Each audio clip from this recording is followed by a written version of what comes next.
Hey, it's Greg with RisingPhoenixFitness.net, and we're just here. I know a lot of you struggle with nutrition. At least that's what we're seeing in the challenge groups, and I get a lot of messages about that.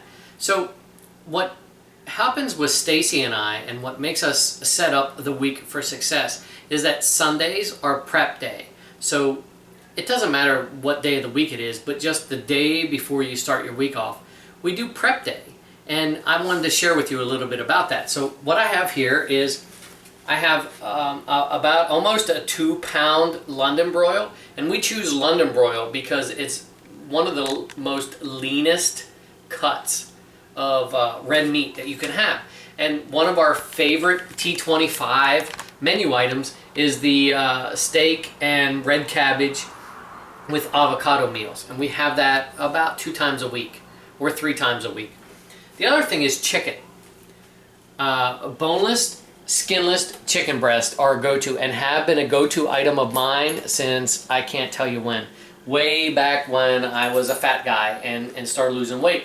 Chicken is a white, lean meat, and it's amazing. So this week, just because fresh chicken breasts were not on sale, they were more expensive, I picked a 4-pound bag of flash frozen boneless skinless chicken breast at Meijer. And it doesn't matter if it's Meijer or if it's Walmart or if it's Target or if it's Super G or whatever, but I do a comparison price between fresh chicken breast and frozen chicken breast, and depending what's cheaper is what I go with. So I'm seasoning them up, and the T25 London broil is specific. It's a little bit of salt, a little bit of pepper, and chili powder. And that's what's within the recipe. Regardless of what I'm putting on as seasonings, it's whatever you like. I like Mrs. Dash seasonings as they're sodium free, and we pick from them. My current favorite for chicken that just goes well with the T25 chicken breast is I'm using a Tony's Creole seasoning. This was shown to us by a sister-in-law in Texas, and they swear by it, and it's very good. So what I'm going to do is I'm just going to dash the seasonings over top of the meats, and you know, we're going to throw them on the grill and we're going to barbecue them, and that's what's going to set us up for success for the week. And it's just kind of food prep. We're going to have enough chicken, we're going to have enough red meat for the entire week to get us through.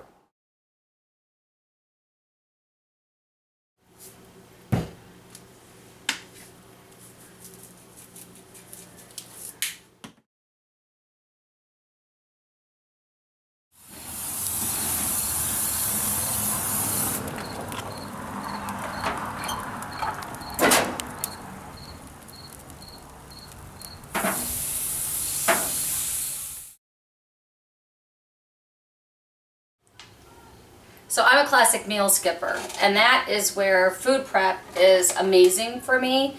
So having the food cooked ahead of time, having the week's chicken, having the week's beef laid out, ready to go, it makes the rest of my life a lot easier during the week. The beef, you're going to cook it a little less than you normally would if you're going to heat it up, because in the reheat process, it's going to cook it a little more. So if you like a medium steak, you're not going to cook it medium on the grill. You're going to cook it more medium rare to give you some room for when you reheat it and put it on there. So in the morning when we prep it, we're going to cut it up, we're going to weigh it, we're going to separate it out, we're going to make it appropriate for that day's portions, and then we're going to set ourselves up for success from the beginning.